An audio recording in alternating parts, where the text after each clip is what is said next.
نحمدہ ونصلی علی رسولہ الکریم اعوذ باللہ من الشیطان الرجیم بسم اللہ الرحمن الرحیم۔ میرے پیارے بھائیوں، بزرگوں، دوستوں اور پیاری بہنوں، السلام علیکم ورحمۃ اللہ وبرکاتہ۔ سدا خوش رہیں اور ہمیشہ پھولوں کی طرح مسکراتے رہیں اور ہر قسم کے دکھ درد سے دور رہیں، آمین ثم آمین۔ دوستو، حضور اقدس صلی اللہ علیہ وسلم کا پاک ارشاد ہے کہ 3 آدمیوں کی دعا رد نہیں ہوتی: ایک روزہ دار کی افطار کے وقت، اور دوسرے عادل بادشاہ کی دعا، تیسرے مظلوم کی جس کو حق تعالی جل شانہ بادلوں سے اوپر اٹھا لیتے ہیں اور آسمان کے دروازے اس کے لیے کھول دیے جاتے ہیں، اور ارشاد ہوتا ہے کہ میں تیری ضرور مدد کروں گا، گو کسی مصلحت سے کچھ دیر ہو جائے۔ دوستو، در منصور میں حضرت عائشہ رضی اللہ تعالیٰ عنہا سے نقل کیا ہے، جب رمضان آتا تھا تو نبی کریم صلی اللہ علیہ وسلم کا رنگ بدل جاتا تھا اور نماز میں اضافہ ہو جاتا تھا اور دعا میں بہت عاجزی فرماتے تھے اور خوف غالب ہو جاتا تھا۔ دوسری روایت میں فرماتی ہیں کہ رمضان کے ختم تک بستر پر تشریف نہیں لاتے تھے۔ اللہ اکبر۔ ایک روایت میں ہے کہ حق تعالی جل شانہ رمضان میں عرش کے اٹھانے والے فرشتوں کو حکم فرما دیتے ہیں کہ اپنی اپنی عبادت چھوڑ دو اور روزہ داروں کی دعا پر آمین کہا کرو۔ بہت سی روایت سے رمضان کی دعا کا خصوصیت سے قبول ہونا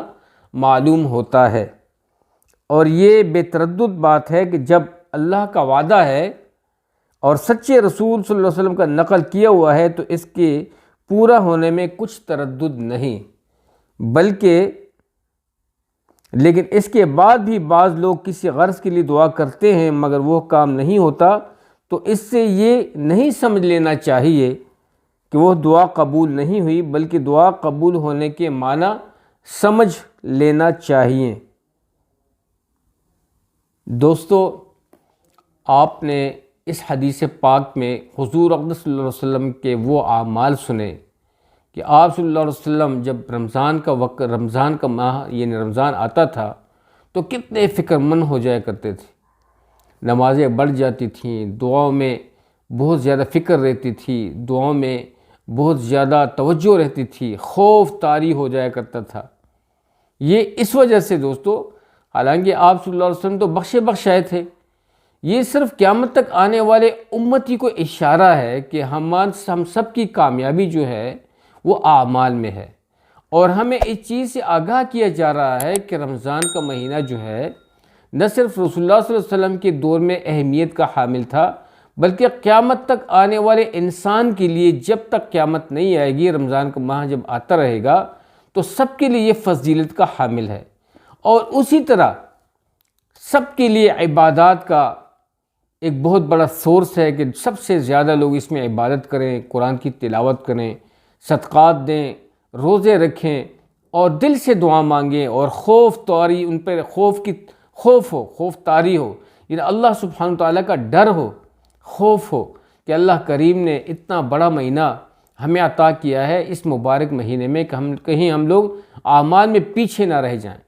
تو دوستو، کوشش ہوتی ہے کہ اچھے سے اچھا عمل آپ لوگوں کے ساتھ شیئر کریں۔ تو جیسے کہ رمضان کا مہینہ آ رہا ہے، یہ شعبان کا مہینہ ہے، تقریباً بیچ میں ہی ہے دوستو۔ 15 شعبان کی بہت بڑی فضیلت ہے۔ اس رمضان مبارک کے مہینے سے پہلے شعبان مبارک کی اپنی فضیلت ہے، اس کے بعد رمضان مبارک کی اپنی فضیلت ہے۔ اللہ سبحانہ وتعالی ہمیں اس مبارک مہینے کی برکت سے، رمضان کی برکتوں سے، رحمتوں سے، خوشیوں سے ہمیں نوازے، اور اللہ تعالی ہم سب کی مغفرت فرمائے، دونوں جہان کی زندگی ہماری آسان کرے، اور ہمارے دل میں اللہ سبحانہ وتعالی نور بھر دے، ہمارے دماغ میں اللہ کریم نور بھر دے، ہمارے کانوں میں، آنکھوں میں، پورے جسم میں اللہ پاک نور ہی نور کر دے، آمین ثم آمین۔ تو دوستو، اب تک کے لیے ہی سب کے ساتھ شیئر کریں، سب کو بتائیں، اور سب کو نیک اعمال والا بنائے۔ اللہ سبحانہ تعالی ہمیں اس حدیث پاک کی روشنی میں زندگی گزارنے والا بنائے، آمین ثم آمین۔ اب تک کے لیے اتنا ہی، اپنا ڈھیر سارا خیال رکھیے گا۔ آخر میں یہی خواہش ہے کہ ضرور چینل کو سبسکرائب کیجیے گا تاکہ ہماری